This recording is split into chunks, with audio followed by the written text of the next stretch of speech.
Hey guys, and welcome back to another Unfiltered Gamer board game first look or like preview for the game Slay the Spire, the board game by Contention Games and Megacrit. This is a 1 to 4 player deck builder, 60 to 90 minutes, and ages 12 and up. And this is based on the very popular IP of Slay the Spire. Now this is kind of more of like a first impressions video because I've only ever played this game once through acts 1 to 3, and then the first act once on 4 players, which we'll then be playing live this Sunday, Act 2.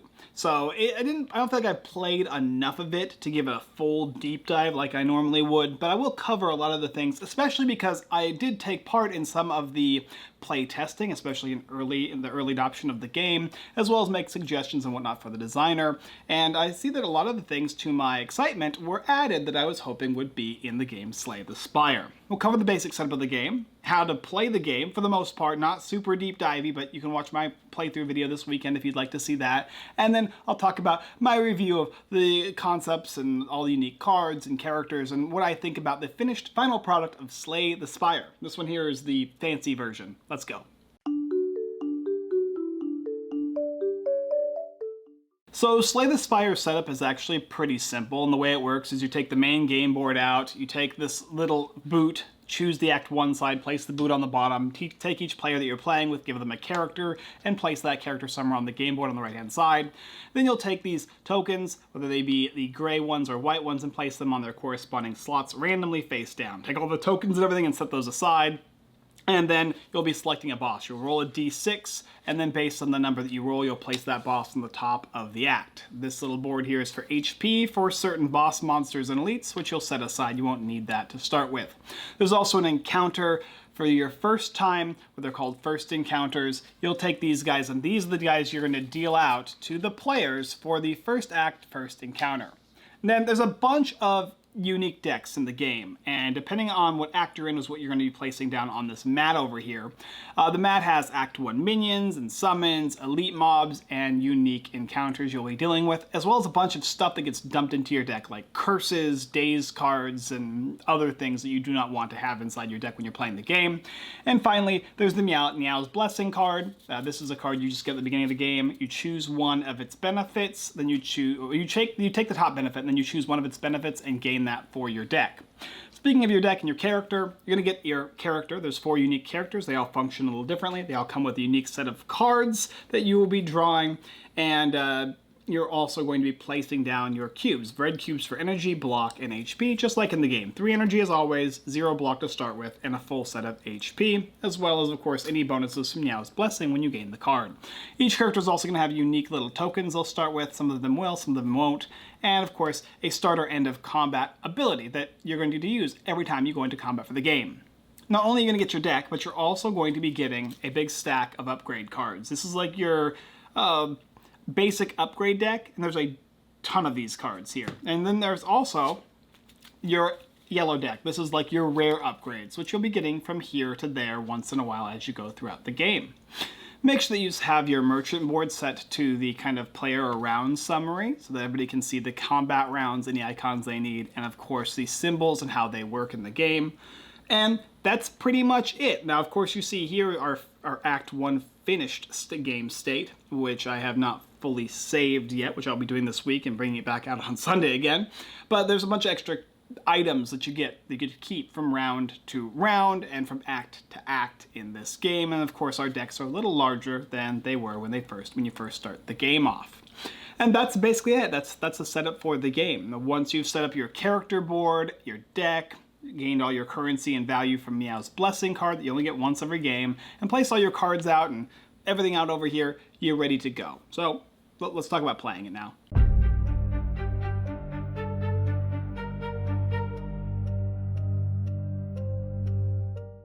Slay the Spire, the board game, plays just like Slay the Spire, the video game, but there are some exceptions to the rule. Now, the deck building structure is the same. You draw 5 cards. You reset your board so that you start with 3 energy, 0 block, and your HP always stays the same. Starting the game is going to be at whatever your highest value is. And you're going to gain a benefit at the start of combat or at the end of combat. You'll do any abilities that trigger. You'll be drawing these cards, spending your energy to play the cards, just like any other deck builder, and then doing damage to monsters, whether they be in front of you or not. Each player is going to have a number of unique minions they'll be fighting, but in this mode of the game that I'm getting to play, it's still a little different than when I first played the game, is you can actually select which monsters you'd like to fight. So you can make opportunistic choices on who you'd like to, whose monsters you'd like to fight. And additionally, each monster that enters the battlefield to start is going to have a little token on it to illustrate how much HP that monster has. And the numbers can range from a few, like 3, all the way up to a couple hundred. And so that's the basic idea. If you've played Slay the Spire, the video game, you're going to get a sense of how combat works in this game. It's basically the exact thing, as well as all the unique little items and whatnot, which we'll talk about. But the game actually starts with the start combat. It's always going to be at the bottom of the game board here, and it's going to be a little symbol of the specific type of starting monsters you'll fight with, and so you're instantly immersed into combat. Players draw their 5 cards. They are then going to spend their energy, 1, 2, 3, playing out cards 1, 2, and 3, giving yourself either defense, which is like block, or being able to do damage to monsters, whether they be in your row or not, discarding these cards and ending your turn by discarding the rest of your hand. And obviously there's other things that can trigger throughout the game. Maybe it's your character ability, maybe it's a special potion that you use, or maybe it's an active special like item or treasure that you gain. Once per combat you gain a strength if you shuffled your draw pile this combat. So there's a variety of ways you can kind of mix it up. But that's combat for you. After you've taken place combat, turn to turn, so everybody takes their turn playing out cards, spending resources, then you're going to go ahead and have the enemies attack you. Now what's unique about this game is just before you start combat there's a die here and you'll roll that die, and that die is going to illustrate not only what triggers for you guys if you have any cards, like for instance the Snake Eye says if a 3 gets rolled you gain an extra energy at the start of combat, but it also triggers the monsters. And each monster has, or not all of them, but some of them have unique attacks. So this one here is a red louse, and it says when you roll this 3 here, it's going to do 2 damage to the player that's adjacent to it if it's still alive at the end of every player's combat. Other monsters might just have a specific static ability, and some have kind of this rotating way in which they do damage to you. And so after you've all played your turns, dealing as much damage as you can, all the monsters will interact with whatever abilities they may or may not have, as well as they might use this die as well to determine how much damage they deal to the player that's adjacent to them. If your HP ever goes to 0, you're dead, and everyone else loses the game. It's a roguelike. Once you're out, and you start all over again with your basic deck. You don't get any of your fancy stuff anymore, but there is a legacy aspect, there's a roguelike aspect to it where you'll be able to cross off objectives that might give you benefits or bonuses as you play the game. Once you have either defeated all minions, well, that's the only thing you're going to be able to do here is defeat all minions, or if you die, the game ends. You're going to move on to the next portion of this game board here. And this game board has little icons on it and kind of a little skill tree that you'll be following. So once you defeat all the starting minions, you'll go to the next portion of the track, look at the icon, and you'll basically take cards from this little area over here based on what you roll on, or you move on. So I moved on the little question mark, I'll draw this little question mark, I'll read it out, players will make choices and gain benefits, and then you'll move on. And if you ever go to a combat space, you'll either be fighting an elite monster or a basic monster. And if any of those monsters have summons, you will take those summons and add them to the right or left of the monster, depending on if it's an elite or a regular minion. And hopefully you'll defeat those and you'll continuously move up the game board. If you ever reach one of these face down tokens here, you'll look at the icon and do what it says. It could be a campfire, a merchant, elite monster, regular monster. It's all illustrated here what you can do in the game or what can happen to you. Enemies, when you defeat them, you'll gain their rewards based on the enemy that's next to you. Elites give everybody rewards. The events are going to give you a negative or a positive benefit based on what it says when you draw it. The merchant board is something that you'll flip over and you'll add potions, you'll add your treasures here, and you'll be able to remove cards from your deck and buy cards from flipping over your large deck. And typically whenever you get cards in this game, you'll just flip over 3 cards from the appropriate deck and pick one of them and add it to your discard pile, which you'll be shuffling at the start of the next combat to make your full deck. And there's rules as to how many of these things you can buy, and obviously when you buy a potion it does not refill, so you're going to have to decide who gets what during the merchant phase and who doesn't, because if it's out, it's out. The treasure is pretty simple. You just draw a treasure card. These are going to give you typically passive abilities throughout the game that will stick with your character. And campfires, you can either heal yourself or you can choose to upgrade one of your cards. And that's pretty much it. The last thing about the game is the boss. When you reach the very top of the board after going through the campfire on Act 1, you'll fight a boss, and here's the slime. Slime's pretty simple, has a boatload of health, so you'll be using the big board, and also it is going to have special abilities. Like this one says when it dies, each player is going to have to deal with a large acid and spike slime that you'll put adjacent to players. So there can be multiple enemies adjacent to players, and that combat focus is the same way, basically. The big boss hits everybody, and the little guys hit players who are adjacent, and you guys have to pick and choose who you want to deal with as enemies in order to hopefully kind of interact with the board to make sure that your allies do not die, because it is not a one-for-all game. You need to make sure that your opponents, we say opponents because it always feels like that, but all the other players that are assisting in you and hopefully sharing with you all the items are going to be alive, because otherwise the game's over and you got to restart the game of Slay the Spire. Get through the first act, then you'll move on to the next act, flipping the game board over and rinsing and repeating by placing the little boot on the bottom of the board here and progressing until you get to the third and final act. That being said, this is the deluxe version of the game. I don't know if the basic version of the game has this, but there's an act around Act 4, and there's also unique aspects. I don't want to spoil anything, but there's quite a lot of extra content in the game that you can unlock and achieve, whether it be maybe ascension levels or perhaps fighting the secret final boss. It's all available in Slay the Spire. So there you go, that's the basic idea of the game. There's a lot of things I kind of left out, but if you played the video game, or have any idea of how it's played, it's very, very similar to that. But I want to discuss in my review all the unique little aspects of the game that I liked and didn't like. Alright, so my first impressions of Slay the Spire, and this may or may not change as I play more of the game, because that's kind of the reason why I even stated first impressions, because I actually am intending to play even more of this to get even more of a feel. Because right now I'm teetering in some areas and really high up in other areas. But a game like this, a heavier deck builder with a lot of different variations and a lot of different chance aspects to it, with a lot of mitigation as well, presents a lot of high and kind of low moments in the game. And adding that kind of roguelike aspect where you're having to reset the game is either going to be a good thing or a bad thing for you. So let's start with, we'll just get out of the way all the stuff that I'm not a big fan of. Pretty straightforward here. The first thing that instantly caught my eye is this upgrades and items reference guide. Not only does the graphic design look poor, and all the cards are just kind of like illustrated, it's just placed on here, right? It tells you what cards you can gain, which is a nice way of kind of determining what type of deck you want to build based on the cards that show up. But I really, really wish this was a little bit more formalized, a little bit better graphic design, and that it explained a little bit more of the complicated cards in the decks. Sometimes a card might say, do 5 damage to a row. Another card might have the symbol of explosion that says do 5 damage, which means to do 5 damage to every monster in a row.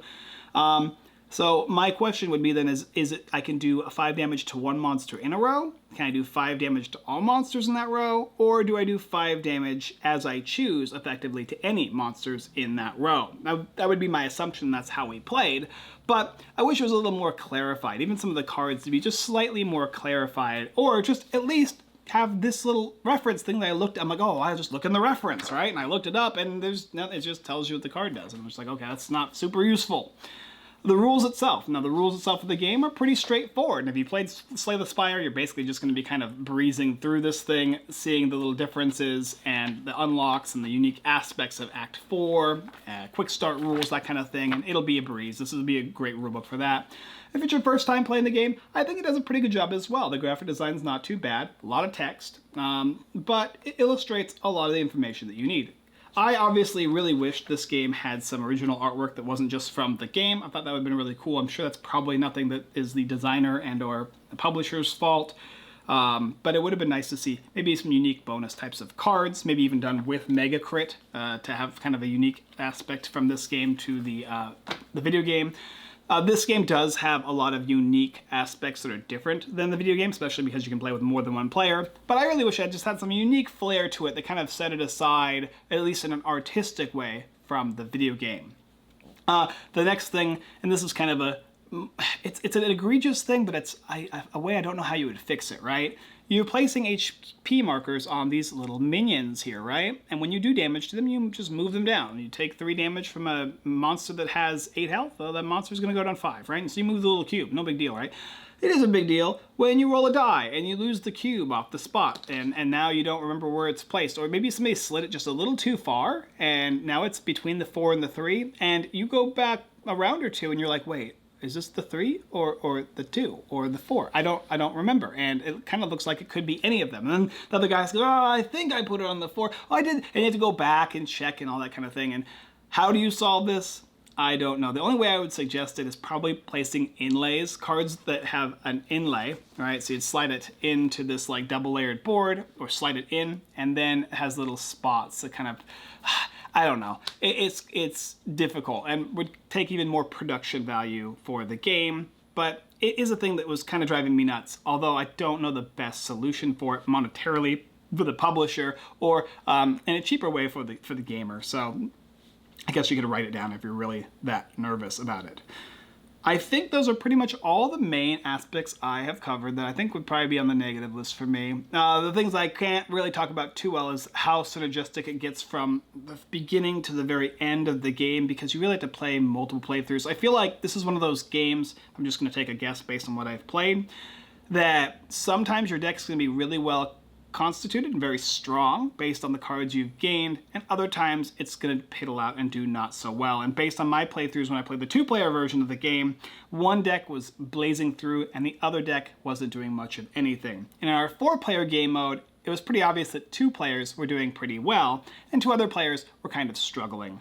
And you have to balance that out by utilizing the shop and stuff like that. So is it really a gaming issue, or is it more players need to make sure that they quit items to other players to kind of give them that boost when some decks are doing less well than other decks? You can be the judge of that. Positives now. Let's get into the positives of Slay the Spire, because there's a lot. I just want to get the gloomy cloud out of the way. First of all, I love the thematic element of this game. This does feel like you are playing Slay the Spire, the video game. This implemented feels like the same rules for what Slay the Spire would be very likely to be like if it was a 4-player cooperative game online. And it's a very simplified game as well. Utilizing the cards, having them be upgradable by all being in sleeves, and this coming with sleeves, and flipping the cards over is a great aspect to the game. So you'll be upgrading cards and removing cards from your deck, and there's a billion variations to this game. Having this game be your one de facto deck builder would be fine. You know, it plays just like you'd like Slay the Spire to play, and you have additional players, and it does that. That's kind of what I feel like the goal of this game should have been, and it accomplished it hands down. This is a good game. Each act has its own unique monsters. All of these monsters are based on the original act, and they move up from there. So you're going to have unique different events, elites, Act 1 monsters, Act 1 summons, and how it feels going through Act 1 is similar in ways to Act 1 in the video game. However, there's a little bit more danger associated, in my opinion, with this Act 1 than the video game's Act 1. If you lose, you're out, and the setup is not the easiest, right? You have to take out all your cards, flip all your cards over, remove all the cards that you bought, shuffle back into your decks, check to see each card's symbolism and the border types and all that to get back to the start of the game. And because this is a roguelike, you have to do that. So the setup being pretty much a doozy and the cleanup being maybe even a bigger doozy is going to make you very, very careful about making sure people don't just straight up die by a silly mistake. And in fact, in some ways, if you can retcon it out, so you guys did this and that and this and the other thing that you in fact would have won, I would even maybe suggest that for your first playthrough, because otherwise this might be a torturous experience for you. The unique monsters, the unique bosses, how they function feels like the game. It has its own kind of spirit to the game as well, being able to select monsters to fight with, working with your allies, and making there be more autonomy. You're not just going from one monster to the next monster. Act 1 being kind of boring, honestly, than Slay the Spire. It's more of a means to an end to get your deck where you want it to be. This one here, there is thought process, while it's still being a means to an end, into making sure that not only do you don't die, but anybody else around you doesn't die as well. Working to look at your own board state, checking yourself first, putting your own respirator on before somebody else's, and then, of course, you'll work with them to make sure that they don't die as well. Quality of the components is excellent in this game. They went full bore, especially with the deluxe side version. You have your nice playmat, beautifully well-designed playmat, being able to see the artwork too specifically on the left-hand side so it doesn't cover anything. And of course, having the spots for your exhaust, your deck, your discard pile, a place to place the cards that you want to play, and your tokens that you need, and any items that you might get, works great. The game board, my favorite aspect of this game, and I'm glad this was included, is this board where you get to pick and choose different locations as you move up the game board to fight the final boss at the end of the act. I love the feeling of choice that this board presents you, and I think it's a good, solid job. Well done. I am enamored with it, and this is what makes me even more interested in playing the game. I think without this aspect to the game, I would be sufficiently less interested in playing it, because it would feel kind of, I draw the card, and I do, maybe it's a deck of cards that you would draw or whatever, or maybe it's just a board that's already laid out for you, and you just, same. With these mix-ups and these options, so good, really well done. And of course, the thickness of the quality of the tokens, the fact that you get these metal cards, these metal coins here, the fact that you have sleeves for literally everything is a great idea. The double-sided backs, really nice wooden die as well, and the beautiful miniatures too. These are great miniatures that feel just like the game. Slay the Spire does a lot of things right. It feels really a really solid play. If you don't mind chance, if you don't mind sometimes it not going the way you want it to go, relying on other players to work with you, this is going to be a really fun game. Now, would I play this solo? Nope.